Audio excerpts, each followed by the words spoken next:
Hello, and thank you for being part of the NPTEL online teaching platform. Myself, Professor Shamsul Hayat from the Department of Botany, with my TA Samin Zaidi, a PhD scholar from my lab. In today's session, we will continue our exploration of landscaping for places of public importance, building on the insights shared in our previous lecture video. We will delve into various aspects of enhancing the outdoor spaces that hold significance for the community. So, let's move into our first slide and get started. Today, we will be talking about the landscaping, the spaces next to rivers and canals to make them really pretty. The areas around rivers and canals in villages and towns are great for making them look beautiful throughout landscape. As we all know that a river bank is the land on the sides of a river. It's like the edges of a stream where the water meets the ground. As far as canal is concerned, it is a man-made river created to move water from one place to another for various purposes like irrigation or transportation, and the land on the sides of a canal is also called the canal bank. We all familiar with that plants are beautiful, plants are pretty, and when you see them reflecting in the water, it makes the place even more attractive. Even trees that enjoy being around water do really well near rivers and canals. When we plant trees along the sides of rivers and canals, it not only makes the place look nice but also stops the soil from washing away, which is good for the environment. These are the following trees which are, which are flowering are recommended for planting along the banks of the rivers and canal. That is Amarcia nobilis, Dilongs regia, Anthocephalus cadamba, Lagerstroemia flos reginus, Beringotonia, Lagerstorenia, Bauhinia, Milia as a direct, Cassia fistula, Peltophorum, Cassia javanica, Samania saman, and so on. These trees are recommended not only for their aesthetic appeals but also for contributing to the overall improvement of the environment along river and canal banks. In India, the rivers like Yamuna, Ganga, and Kaveri are special and sacred. Old Hindu temples are found near these rivers. To make these places more beautiful and connected to tradition, it is good idea to plant plenty pretty flowering trees along the river banks. Some special trees like Kadamba and Ashoka, which are linked to Lord Krishna and Sita, can be chosen as you can clearly see in the image, which shows Kadamba tree along the Yamuna river bank in Vrindavan. This not only makes the place look nice but also has a special meaning in our culture. In another case, the Kolkata Port Commissioners took the initiative to beautify the banks of the Hooghly River on the Kolkata side. They planted shrubs and trees, transforming the area into a recreational spot. The first image is of Hooghly River front, as you can see here. They serve as a special retreat of city residents, providing a space to breathe in fresh air away from the hustle and bustle of the crowded city life. Just like in Kolkata, the area around the Gomti River in Lucknow has been made to look nicer, as you can see here in this image. They added plants and made it more attractive.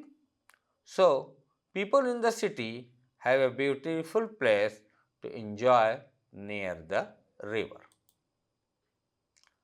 Furthermore, the landscaping of riverbank and canal banks also involve the beautification of riverbanks near historic landmarks. For example, here in this figure, the Taj Mahal situated on the Yamuna River involves the thoughtful planning and arrangement of natural elements to enhance the overall appeal of the surroundings. This landscaping effort aims to create an aesthetically pleasing environment, complementing the historical significance of the area and providing an enjoyable space for locals and tourists alike. Here in this slide, we are just discussing the landscaping of city, town and countryside. In many old Indian cities, there is not enough planning for trees and plants that make them look like concrete jungles. This lack of greenery contributes to congested city environment where residents frequently find themselves confined indoors, exposed to pollution caused by factors such as petrol fumes and other harmful agents. So, enhance the livability, health and aesthetic of towns and cities, adopting bioaesthetic planning is crucial. This involves strategic measures such as planting trees along roads and establishing parks with lush greenery. Furthermore, wide city roads are adorned with double rows of trees in which the outer rows provide shade for sidewalks and the inner rows showcasing beautiful flowering trees. According to Mahendra Singh Randhawa, who is an Indian civil servant, horticulturist and environmentalist, these roads should have two lanes on each side, one for fast moving vehicle and one for slow moving ones, accompanied by footpath along the sides. The space between lanes should be filled with grass and shrubs, while the outer side boasts double rows of flowering and shady trees that contributes to both aesthetic and environmental considerations. To ensure the smooth functioning of urban infrastructure, it is crucial to plant trees that do not interfere with telephone or electric lines or disrupt underground sewers. So, trees with towering heights such as eucalyptus, araucaria, and Melangotonia hortensis, as well as those with spreading habits like banyan, Cedrus deodara, and Ficus benjamina, are not recommended for city or town roads due to their potential to cause disruptions. In road intersection, promoting safety is essential, and one effective approach is to plant grass and shrubs on parts of these points. This not only enhances the visual appeal but also contributes to overall safety consideration. Furthermore, beautifying city roads can be achieved by training creepers on iron structures along the footpath. This approach not only adds a touch of greenery but also maximizes the use of available space, creating a more aesthetically pleasing and environmentally friendly urban landscapes. Moving to the next subtopic under landscaping of places of public importance, here is the landscaping of city parks.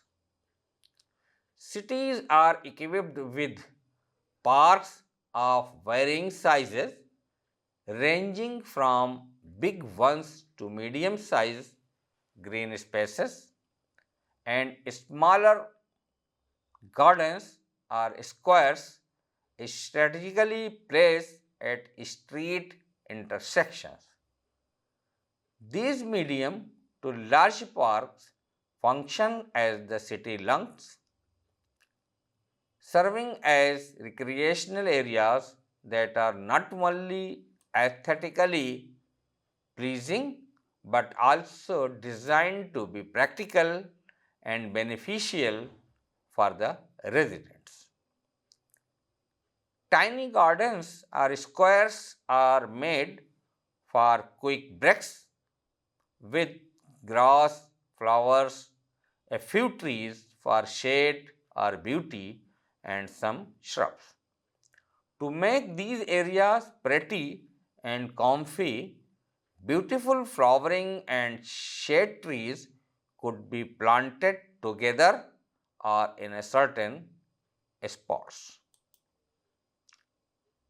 In the development of city park, it is recommended to incorporate benches regularly, especially beneath the shade of the trees, to provide the resting spots. Additionally, diversity, the greenery of introducing, or you can say, additionally diversify the greenery by introducing a variety of interesting shrubs. Enhancing the aesthetical appeal can be achieved through the thoughtful placement of garden decorations such as statues and fountains in suitable areas within these parks. City parks, often referred to as pleasure grounds, typically allocate large areas for recreational activities like games.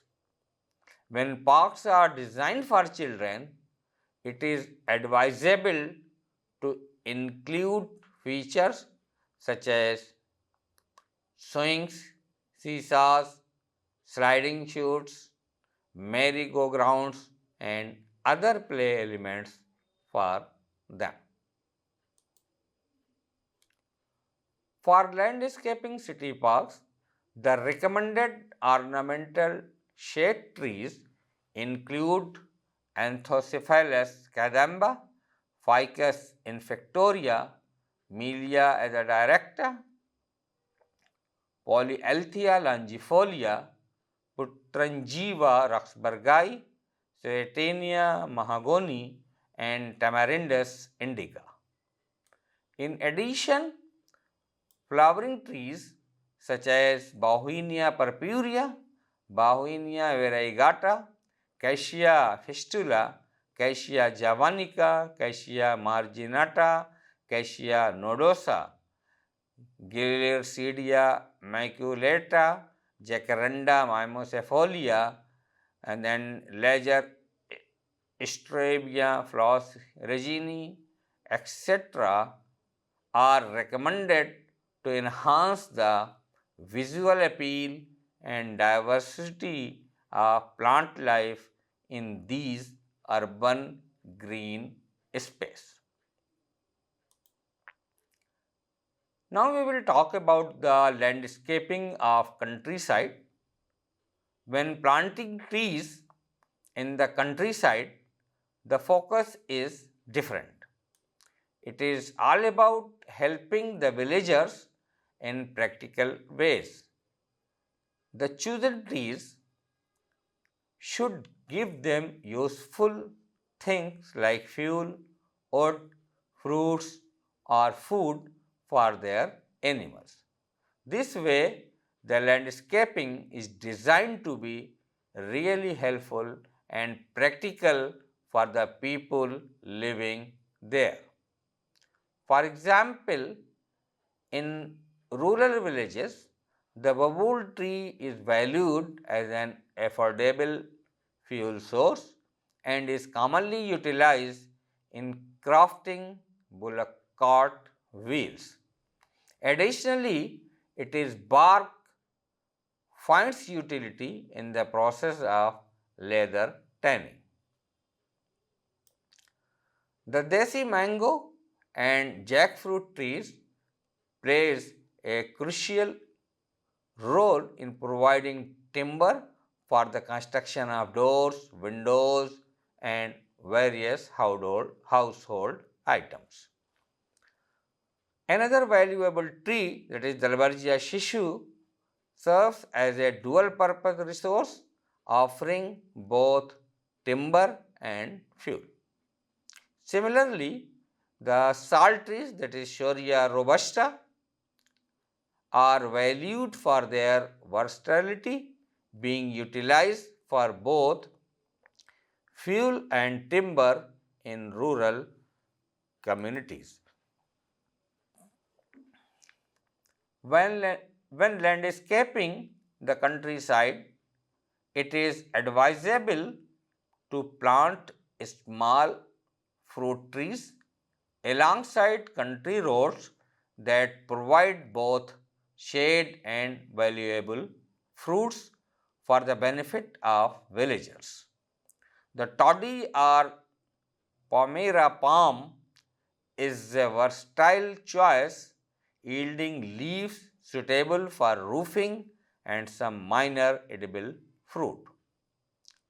Date and Palmyra palms, when planted in a rows along roads or field borders, not only contribute to the landscape beauty but also offer practical uses. In the countryside, mahua and large fruited jamuns can be strategically planted to serve as a fodder source.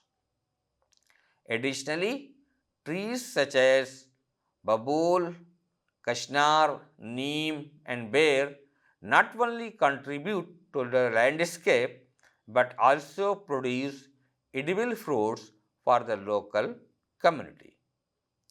If we talk about the arid regions, the cultivation of jackfruit is particularly crucial for its resilience and utility. After countryside, let's discuss landscaping of country home. When planting the landscaping of a country home, it is essential to prioritize utility of allocating more space for growing vegetables and fruits to fulfill the family's consumption needs. The village homes should be designed with a thoughtful consideration, incorporating shade trees for comfort and dedicating an area for a children's playground to enhance the family-friendly environment. In addition to utility, useful flowering trees like Macalia champaka and Plumeria acutifolia, along with shrubs such as Hibiscus rosa sinensis and Tabernamontana coronaria, Burleria, Crassandra, and various jasmine varieties can be strategically planted. These plants not only provide flowers for worship and hair decoration but also contribute to the overall beauty of the surroundings. For added visual appeal, growing common flowering annuals like marigold, zinnia, balsam, and sunflower is recommended.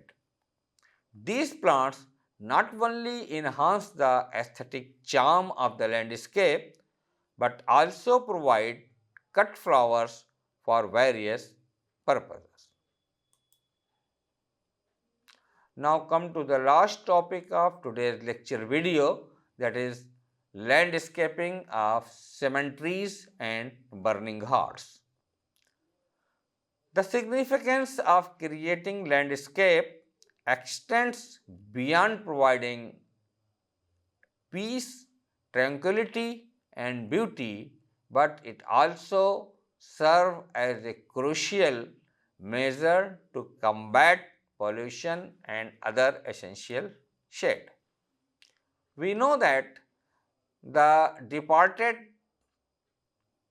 may not directly perceive their surrounding. A beautifully landscaped environment at a funeral contributes to bringing solace to grieving hearts. Therefore, it is recommended that cemeteries incorporate trees, shrubs, and grass to cultivate a peaceful atmosphere that offers comfort and support during times of mourning. The cemetery area is predominantly covered with grass, interspersed with scattered groups of trees. Specifically, evergreen trees are strategically planted along the boundaries, contributing to the overall landscaping of the area. Moreover, Indian cemeteries feature strategically planted trees to provide shade and impart a formal appearance. Typically, common shade trees such as seedling mango, banyan, neem, and others are employed for this purpose. Beside cemeteries, the burning hearts in India, often associated with a distressing and sorrowful atmosphere, can be transformed to improve their appearance through proper landscaping. Unlike a conventional garden with grass and flower beds, the nature of burning heart requires a different approach.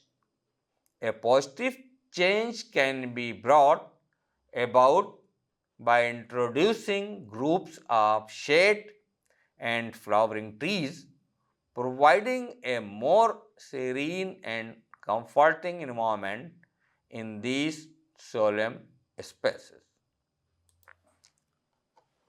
To enhance the appearance of burning hearts in India, especially where a formal garden with grass and flower beds may not be feasible, a more fitting approach involves transforming the landscape by planting clusters of shade and flowering trees. As we all know that these ghats are situated near water bodies like tanks, ponds or rivers. The surrounding ponds can be adorned with water lilies and lotus, while the other banks can be aesthetically enhanced with the addition of shade and flowering trees. And now for modern electric crematoriums, a thoughtful landscaping design can be implemented that may include the creation of gardens featuring a combination of trees, shrubbery, flower beds, and lawns. They are arranged in either a formal or informal layouts, which contribute to a more serene and respectful environment. Utilizing the ample surrounding grounds, it is recommended to establish a garden featuring a combination of a lawn, shrubbery, and flowering trees along the periphery. The towers of silence near Bangalore within the Parsi community provide excellent opportunities for gardening. It boasts a captivating avenue adorned with jacaranda trees. This avenue creates a visually stunning spectacle when the jacarandas are in full bloom, enhancing the overall aesthetic of the sacred space. Now it's already enough for today. Thank you. In the next video, we will discuss more about landscaping of other places. Till then, take care. Thank you.